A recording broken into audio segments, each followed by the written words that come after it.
Всем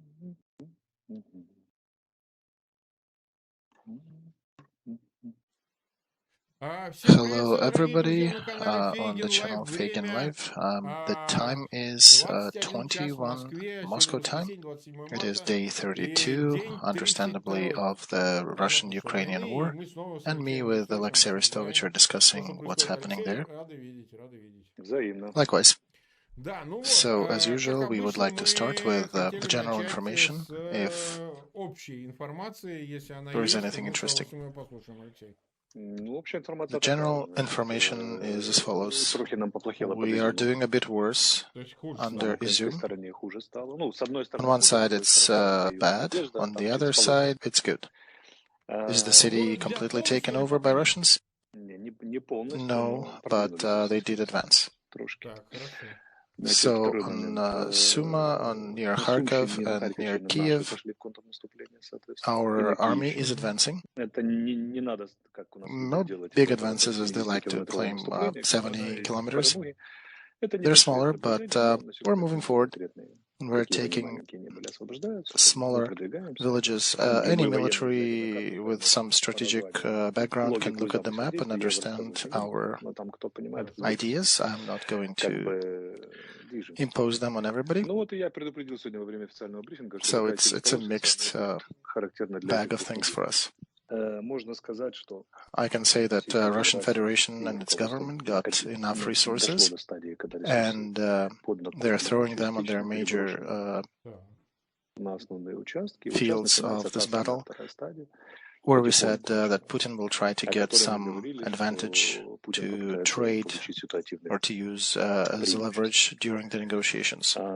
So the negotiations, by the way, are also announced for the 28th in Istanbul, in Turkey. Is it the same people who met in Belarus? Yes, same people.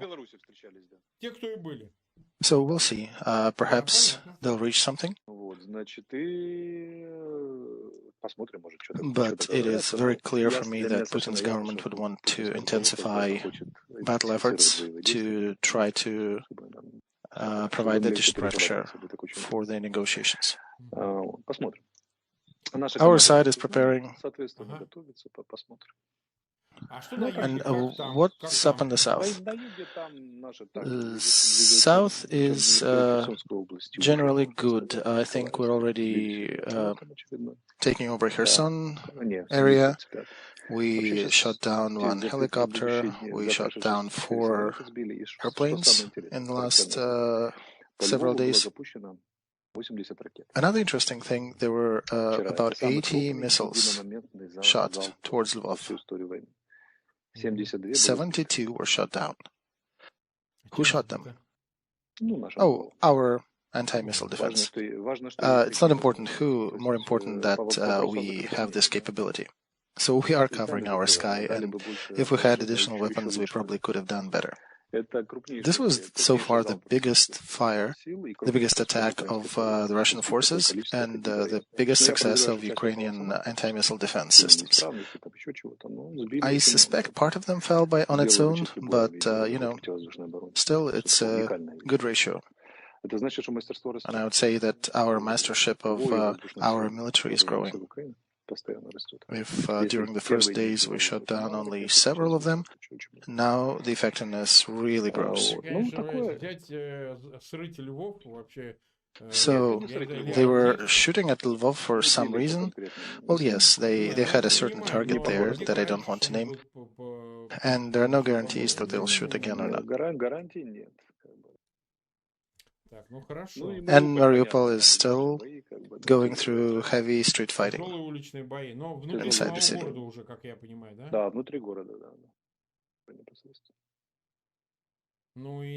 How much can the situation change in your expectation or get better? It can get worse. I can see that it can. I don't see how it can get better. Mariupol is a difficult place. We should get rid of from biased expectations. It's really difficult to help them at this point. You can be 3 times cyborg, but when the ratio is 1 to 13, 1 to 10, it's really difficult. But we'll see.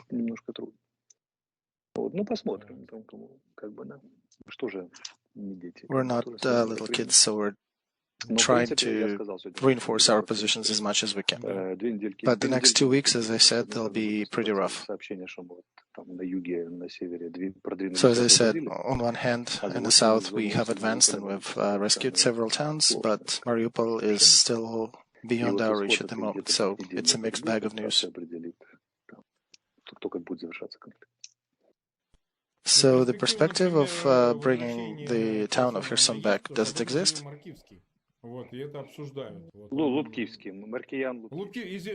Lukievsky mentioned that there is a perspective to return Kherson.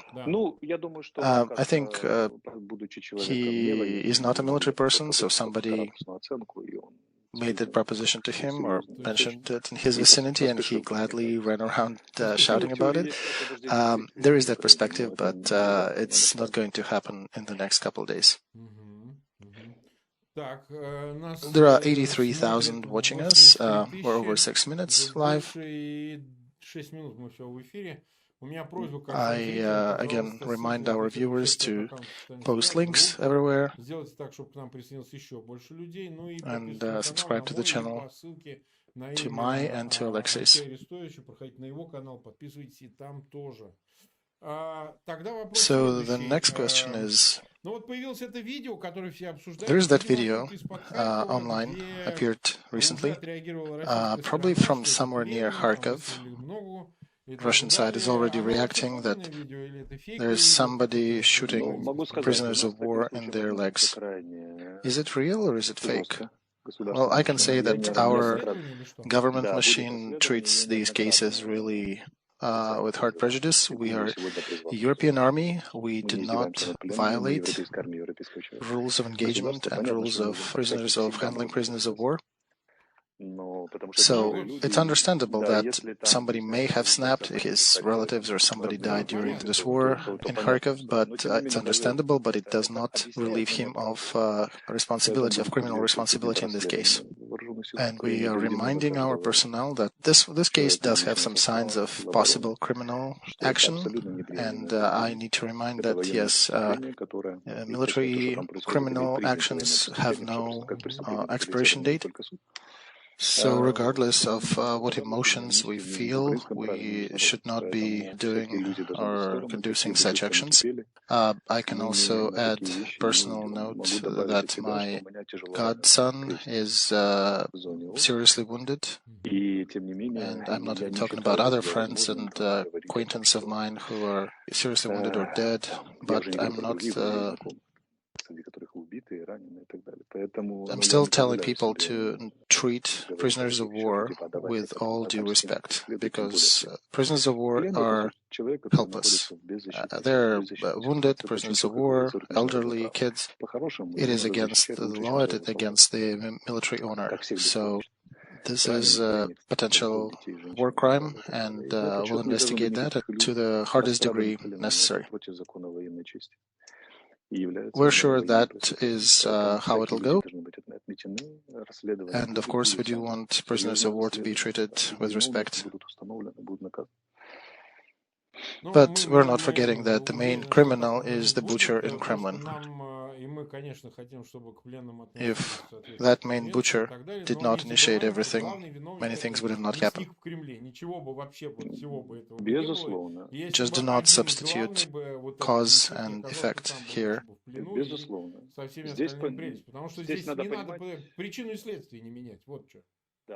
We also have to remember that Ukraine is fighting a defensive war on its own territory. It's not like we were hunting down that prisoner. They came to our country and they were killing our people, killing our men, women, children. But still, whenever they surrender, we should not have any illusions. Our official position is extremely hard.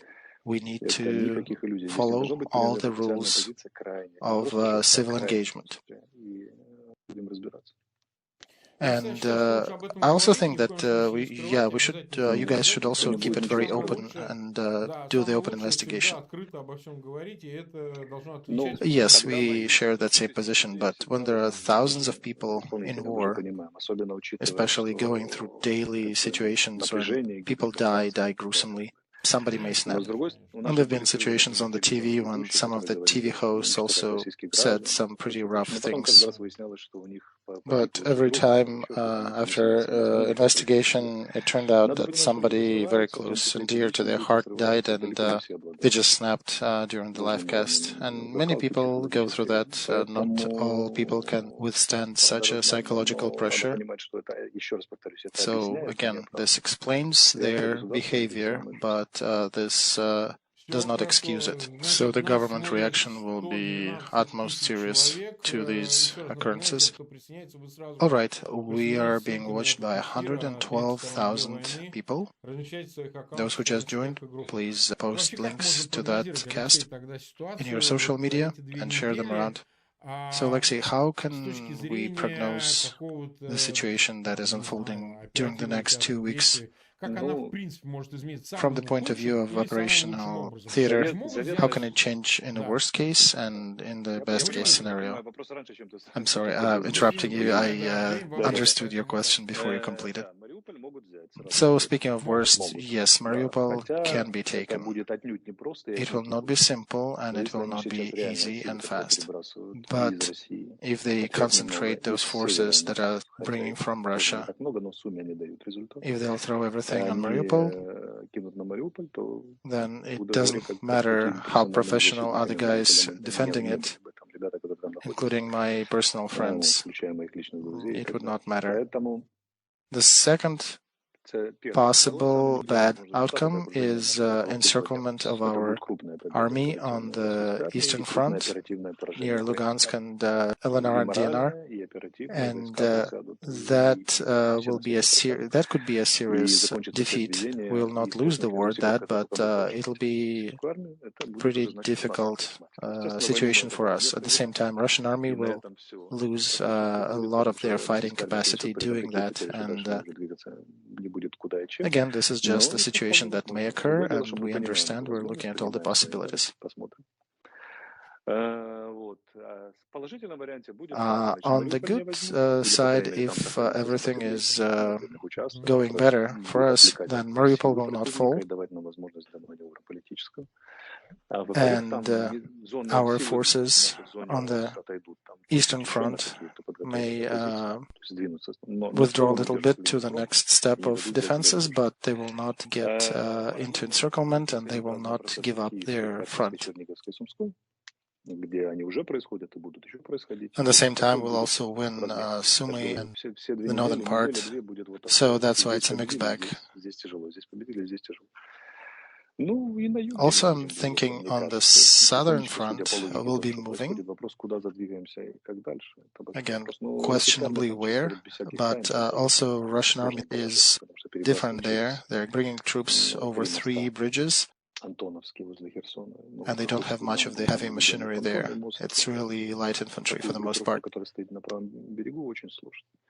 Without additional equipment, they cannot really advance there across what we have. And counting, again, Chernobyevka and Melitopol strikes this night, it will not be easy for Russian army to advance. We cleared a few more of their troops last night. On the good side, yeah, we're still holding Mariupol and we're still holding the Eastern Front. So I think something in the middle will happen. What about Kiev and the Northern Front? They will likely keep some forces near Kiev to keep creating a threat and not let us move much of our troops from Kiev to other directions. They will keep trying to press Kiev till the very end, till we either kick them out or be stop the war by negotiations or anything else. Ну вот They да. cannot technically hold cities here, Chernigov and Kiev. They'll just be providing some pressure, but will be pushing back, and we'll see who will push back more effectively. I suspect we'll be doing it better, but I do not think it'll be easy. People are calling me an optimist, but I'm trying to be more right than optimistic. And I'm warning right now that these next 2 weeks will be difficult, rather difficult for us, not easy.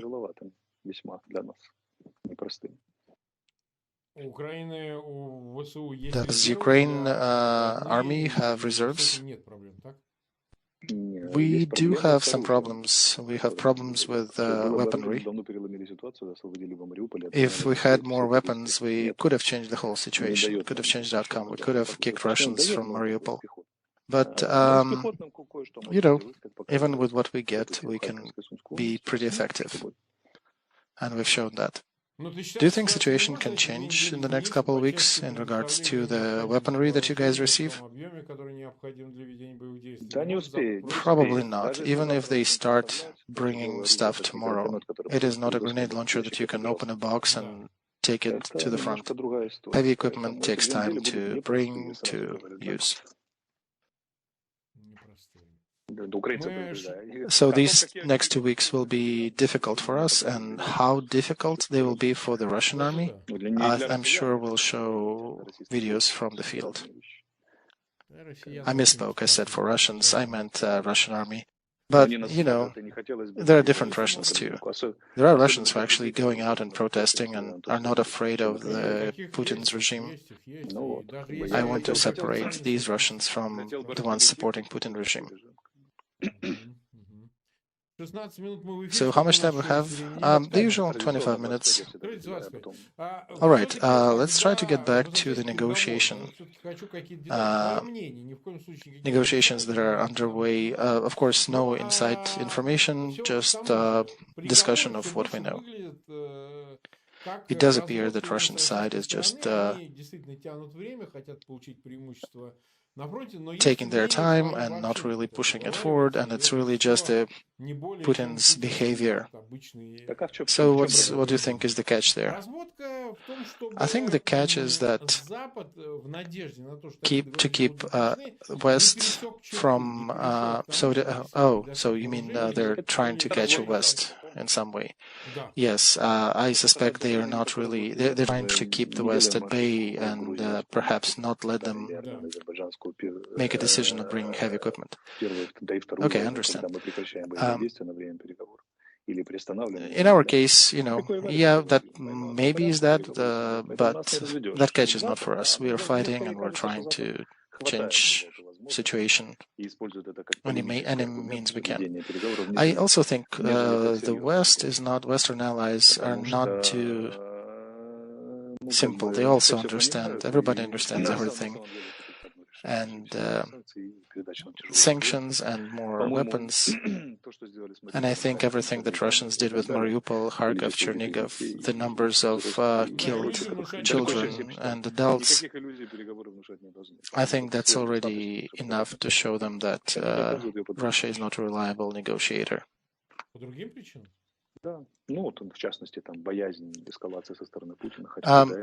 They perhaps, some of them have cold feet about Putin's escalation, but frankly, he doesn't have too many options of escalating things. Also, in terms of just the general power of the West. The second is, what can Russia use to attack the West? They've been hitting us for a month. We're still here. Of course, they cannot reach, for example, Poland with our weapons. With the weapons they use in our cities, they cannot get too close. Transfer to nuclear war? That actually could have expedited things, and I think Putin would be shot by his own guards if he threatened to escalate that way. I think Margaret Thatcher these days is looking from wherever she is now at the current leaders of Europe and cussing them.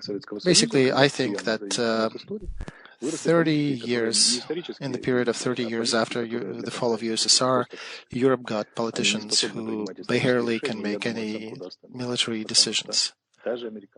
And even American, Biden rating is weak, and American people are thinking that Biden is a weak politician in terms, and he's treating the whole issue much weaker than he could have. I think the politicians of this generation, they did not graduate from fighting. Human history very often is a history of fighting, and it's a struggle. Usually we achieve progress through fighting and wars, not because war is a part of it, but that seems to be the trend. Civilizational development is usually an answer to challenges. There's a ton of challenges these days. Civilization is kind of slacking. Imagine how Eisenhower could be feeling himself now. Oh well, and Churchill and Truman and de Gaulle, they probably would be a bit shocked.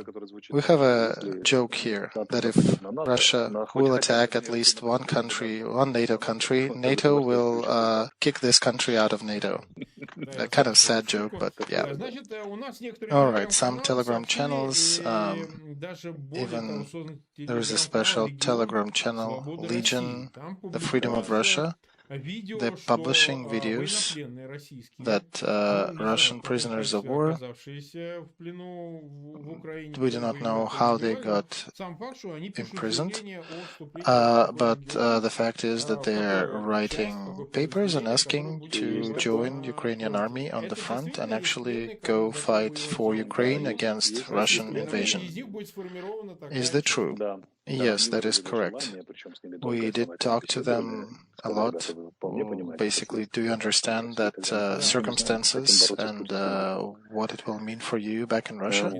And they said, yes, we want to take this responsibility. We want to fight with Putin's regime. We have a foreign legion where we have different people from different countries already fighting. And now we also have a Russian legion of that. Yes. And it's a mix. It's not just the prisoners of war. It's also just Russian citizens who lived here with Russian passports or the ones who are coming from abroad.